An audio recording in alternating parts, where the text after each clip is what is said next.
अनंत टिप्या refresh व्हा.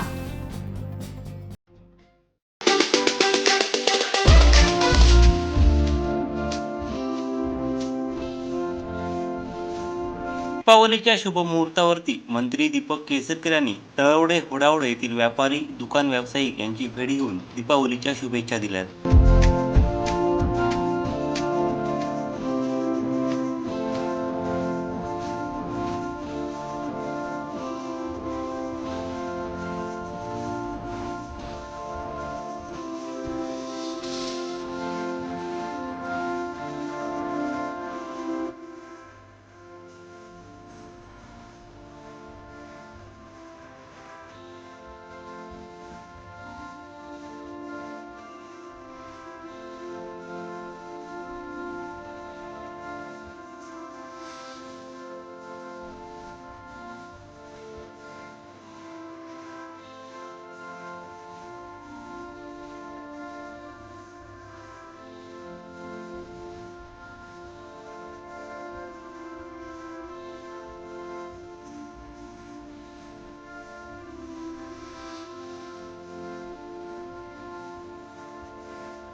आणि दिवाळीच्या शुभेच्छा मी नेहमी सावंतवाडीच्या बाजारपेठेमध्ये लक्ष्मीपूजनच्या दिवशी देत असतो. परंतु एकाच दिवशी सर्व भागाला भेट देऊन व्यापाऱ्यांना शुभेच्छा देणं शक्य नसतं. कारण लक्ष्मीपूजन हा व्यापाऱ्यांच्या वर्षभरातला सर्वात मोठा सण असतो. सगळ्यात मोठा असा हा दिवस असतो. आणि ज्यावेळेला सुख आणि शांती ही नांदते त्याला लक्ष्मीची पावलं घरोघरी येत असतात. आणि त्याच्यामुळे एक चांगली असं समृद्ध या ठिकाणी वातावरण निर्माण व्हावं आणि प्रत्येकाच्या व्यवसायामध्ये त्यांची भरभराट व्हावी अशा मनापासूनच्या हार्दिक शुभेच्छा आहेत. आणि मी खरं तर लक्ष्मीपूजनच्या दुसऱ्या दिवशी पाडव्याच्या दिवशी सुद्धा उर्वरित बाजारपेठांना भेट देणार आहे. आणि प्रेम तर मला नेहमी मिळतं, परंतु लोकांची अपेक्षा असते की आपल्याकडे यावं, आपल्याला भेटून जावं, आणि याच्यामध्ये चुकीचं काहीच नाही. मोठी जबाबदारी असते, त्याच्यामुळे येणं कमी होतं. या निमित्ताने सर्वांची भेट होते, त्यामुळे ठरवलं की आपण प्रत्येकाला भेटून दीपावलीच्या हार्दिक शुभेच्छा द्याव्या. आपल्याला सुद्धा दीपावलीच्या हार्दिक. भाई, आज कोणकोणत्या बाजारपेठांना आपण भेट दिली आहात? आज मी मळगावला भेट दिली, आता तळवड्याला भेट दिलेली आहे, त्याच्यानंतर होडावड्याला भेट द्यायची आहे, शिरोड्याला भेट द्यायची आहे. जेवढ्या बाजारपेठा होतील तेवढ्यांना भेट द्यायची आहे. उद्या तर पूर्ण दिवस मी सावंतवाडीला असतो आणि लोक उशिरापर्यंत आपली दुकानं उघडी ठेवतात. त्यांची अपेक्षा असते मी त्यांच्याकडे यावं, तर मी लवकरात लवकर यंदा संपूर्ण सावंतवाडीची बाजारपेठ त्या ठिकाणी भेट देण्याचा प्रयत्न करेन. आणि त्याच्यानंतर दुसऱ्या दिवशी बांदा आणि दोडामार्ग भेटशी या बाजारपेठांना सुद्धा भेट देईन. अरुंद्याला सुद्धा भेट देण्याची इच्छा आहे. तिथले खूप जवळचे संबंध माझ्या सर्वांचे आहेत, तर ते असं कसं जमतं बघूया. शिरोड्याच्या बाजारपेठेमध्ये एक आनंदाचं वातावरण आहे, कारण तिथलं पहिलं 5 स्टार हॉटेल सुरू होतं. आमचे दिवसभरातले सर्व अपडेट्स, ताज्या घडामोडी आणि थेट लाईव्ह पाहण्यासाठी सबस्क्राईब करा, लाईक करा कोकणचं नंबर 1 महा चॅनल कोकण 7 लाईव्हचं YouTube चॅनल.